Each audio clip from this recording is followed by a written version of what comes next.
Hey everybody, I hope you guys are doing well. I don't usually do videos like this, but it's been heavy on my spirit for the last couple of days or so.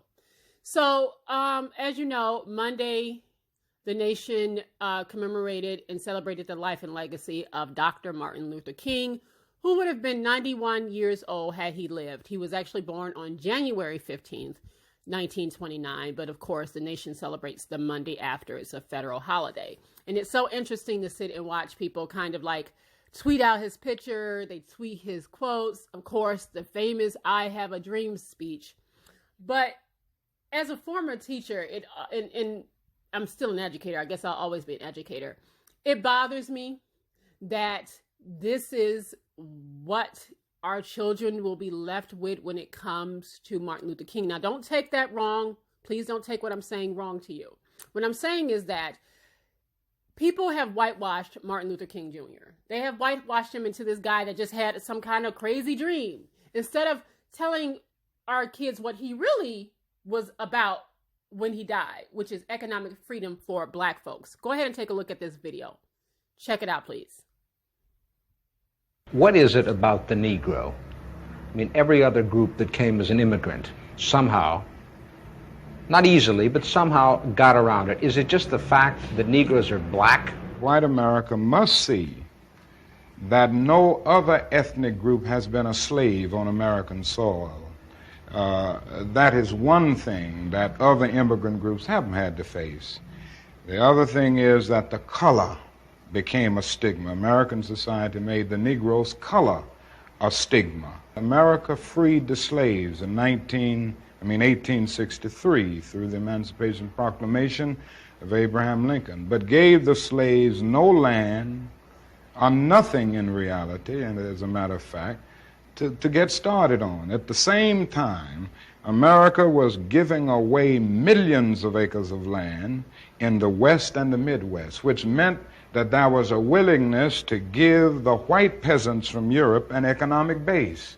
And yet it refused to give its black peasants from Africa, who came here involuntarily in chains and had worked free for 244 years, any kind of economic base. And so emancipation for the Negro was really freedom to hunger. It was freedom to the winds and rains of heaven. It was freedom without food to eat or land to cultivate, and therefore it was freedom and famine at the same time.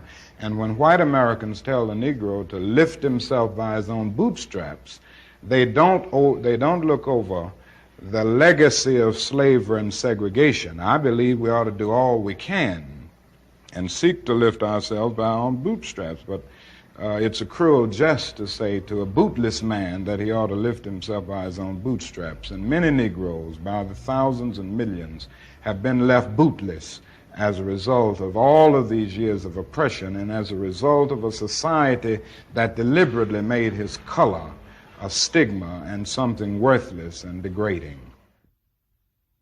See, mainstream media would have you to believe that Dr. Martin Luther King, he just wanted us to walk hand in hand, black and white and yellow and red. He just wanted us to walk together in harmony.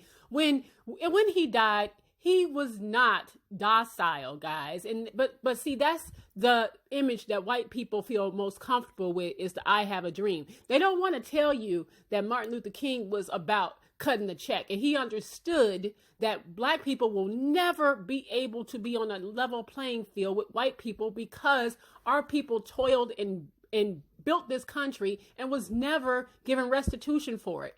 It's not, oh, help me, it's give me what I am owed. And people don't want you to celebrate that. They just want you to celebrate the "I have a dream" Martin Luther King, which again, that was a part of him. But when he died, he was more about cut the goddamn check. And it saddens me that the only image that we'll ever get and that the schools will show our kids is that the "I have a dream." And because it makes white people feel comfortable to look at him like that instead of the man that he was when he died. Okay? He understood that. And what I try to emphasize a lot to my own is that, listen, you can go to college all day. You can do all of that, but you have to also understand that here in the United States of America, black people will always be at the bottom rung. And no matter how much education you get, class cannot eradicate racism. You cannot class yourself up out of racism. You can't do it. And it also is funny to me how all these people want to celebrate the life and legacy of Martin Luther King, which you didn't even like him when he was alive. The FBI wanted this man to kill himself. They wrote him a letter telling him to commit suicide and things like that. And then you're so much about his peaceful protests and things like that. But when Colin Kaepernick did the same exact thing, you hate him for what Martin Luther King did. Martin Luther King led peaceful protests, and this is a man who peacefully kneeled, didn't bother anybody, didn't set off no fire alarms, no riots and everything like that. But you hate him for the same thing that you love Martin Luther King for. So miss me with the bullshit. I am just so tired of seeing people whitewash Martin Luther King when he wasn't docile. He wasn't. If you just read Letters from a Birmingham Jail, if you read any of his works, you'll understand he was not some just I have a dream Martin. He just was not. So don't let people tell you otherwise. Read for yourself. It's out there. It is out there. Read it to your kids. Make your kids understand that, yes, of course, they want to go ahead and do the simple Martin Luther King in the schools because it's the easiest thing to do, right? It's the easiest thing to tell you that he just had a dream, like he was just some dreamer that wasn't about realistic shit. All right, he wanted them to cut the check. Okay, we were due reparations, and that's what he wanted for his people, to achieve economic freedom. Okay, so don't forget that. And while we're talking about Martin Luther King and I have a dream, I want you guys to understand some other shit that's going on here in this country. This is DeAndre Arnold, who right now on MLK Day, I'm sorry, I'm fucking it up, was basically told that he would not be able to graduate in a few months. In 3 months, this young man will not be able to graduate because of his locks in his hair. And the school board that it's called Barber Hills School District. I believe it's in Mont Bellevue. I hope I pronounced that right. They're basically telling him he cannot graduate because of his, and it's not saying, well, it's not the fact that he has locks. It's the fact of the length. And our rule has been on the books for 30 years, and that's the way it is. And he's not going to be able to graduate. So people are now aware of what's going on, and they understand that this is about race. This is about racism. And you have a book on it. This boy been in the school district for how long? He's had his locks, and now that it's grown a little longer, like, well, he can't graduate. This is the kind of shit I'm talking about. Like here, they want to gloss over the whole I have a dream and we're all together and we had a black president, but they don't seem to want to let you know that this kind of shit still goes on in our schools every single day. Our kids are being targeted simply because they're black. So if the school district has a length policy, then are you telling me when white girls have long hair that they have to cut it or risk expulsion? This young man is right now suspended and he will not be able to graduate if he doesn't cut his locks off. I need you to understand what's going on. I need you to know that these are the kind of things that still go on as we sit here and celebrate again the life and the legacy of Martin Luther King, and everybody want to go ahead and post their favorite quotes that his dream has not been realized yet. It just hasn't, because this kind of stuff was not continued to keep going on. And for people to still sit here and argue, well, that's the way it is. We've been like this whole time. It's wrong. And then this story right here, which maybe you guys know, maybe you don't. 4 black girls in Chesapeake, Virginia were locked in a beauty supply because the Asian owner thought that they stole something and she wouldn't let them out. She thought that they had stolen something. They looked like some people that had stolen something from her like about a week ago. I believe it was like $1,000 worth of stuff that had been stolen. And she thought it was these girls. So she locked this is a 16-year-old girl. She locked into a goddamn store, okay? Locked in there and wouldn't let her out. The police came and investigated it. And then, of course, let the girl go because it wasn't her. But this is the kind of shit we put up with. And it's a shame because we keep running to Asians because they have a lock on the beauty supply. They have a lock on that. And it's a shame because we do have black people out here trying to have their own businesses and to obtain their own economic freedom. And what do we do? Remember Destiny Harrison, who was killed weeks ago, shot in the head because she had her beauty salon had been robbed weeks before, and they had stolen like $3,000 worth of merchandise. When this woman tried to have economic freedom, she tried to have her own shit, and some dumbass Negroes tried to take it from her. So it's like, we can't win for losing. We need to have our own shit so that our young people don't have to keep going in there. And guess what? Do you think that people are going to stop going to these Asian people beauty supply simply because they lock these girls in there? No, they're not going to stop. Let them put out a sale on extensions. The line will be wrapped around the corner. And that's a damn shame that it's like that, guys. It's a shame. It's absolutely a shame. These girls were locked in a freaking beauty supply because they were accused of stealing something that they did not steal by some goddamn Asians. That is wrong. That is wrong. And again, they got a lock on the industry. Our people go out here and they're trying to have their own beauty supply companies, right? But their insurance is higher, right? They're getting charged more for the same supplies that the Asians are because they got a lock on the industry. It's a goddamn shame, y'all. Again, Martin Luther King, I have a dream. Was this his dream? For young girls to get locked in a damn beauty supply? It was not. It absolutely wasn't. All right. But I don't want to discourage you from trying to have your own economic freedom. I'm just trying to make you understand is that we have to do this together. We cannot destroy our own when people are out here trying to do it, like the late Destiny Harrison, who tried to have her own economic freedom and black folks took it from her.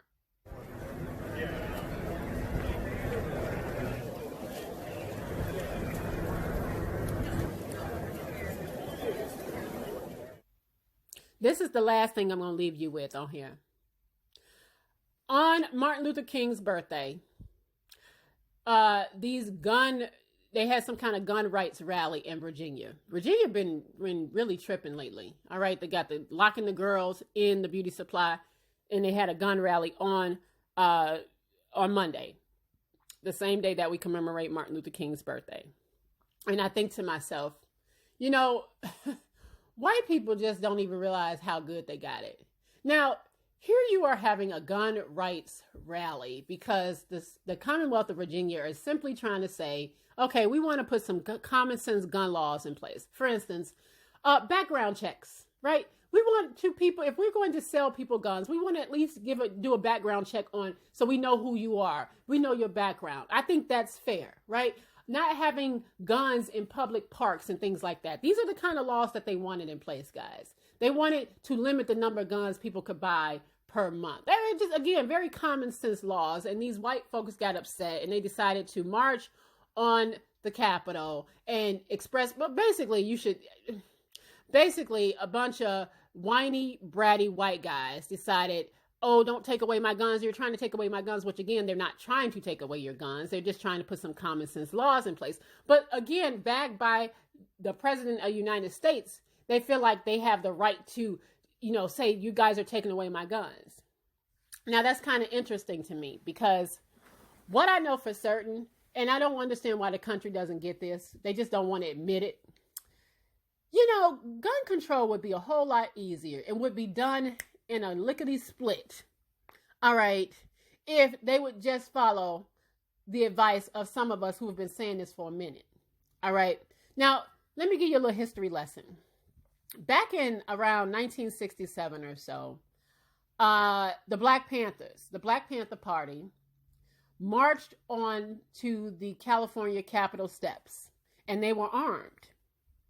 And because at the time, I believe Ronald Reagan was governor, I believe at the time. As soon as that happened and the Black Panther Party marched armed to the California state capitol, within moments, okay, I'm being hyperbolic, but you understand what I'm saying. Within moments, Ronald Reagan had some gun laws and some gun control stuff put in place. Simply because it was cool that folks wanted to have guns, but when black people had guns in their hands, he felt that it would be a problem. So that's our solution here, don't you think? You want gun control here in this country? I want all of my black people, especially my black men, but everybody, all black folks, I need you to go out there and apply for a FOID card. Go out there and apply for your gun license. And I bet you any kind of money that they will have some gun control laws on the books tomorrow. Okay? They will have some gun control laws on the books tomorrow because they don't want our black asses owning no guns. Not in no number like that. Now, don't get me wrong. I'm sure there's some black NRA members and stuff like that. But in the kind of numbers that these white folks have them, let's all go out there and apply for our gun license if you don't have it yet. And watch the gun control laws be on the books within the end of the week. They will have it locked. Man, they will call this impeachment off. They're like, let's put this on hold and let's go and work on this gun control because all these niggas got their gun licenses and they want to walk around with their guns. I bet you any kind of money they'd fix this shit. Because at the end of the day, black people are still a threat to white supremacy. It just are. It just are. You know, and I need you to understand at the end of the day, this was what Martin Luther King was talking about at the end of his life.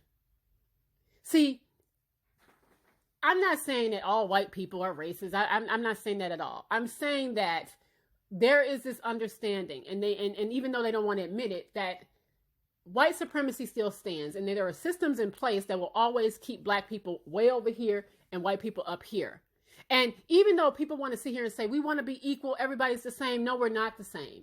Because if that was true, I would ask any random white person, give up your whiteness for a minute. Give me some of your whiteness. And I bet you any kind of money they wouldn't do that because they would understand that if they were to give up their whiteness, then that means that they would be equal to us. And they don't want to do that.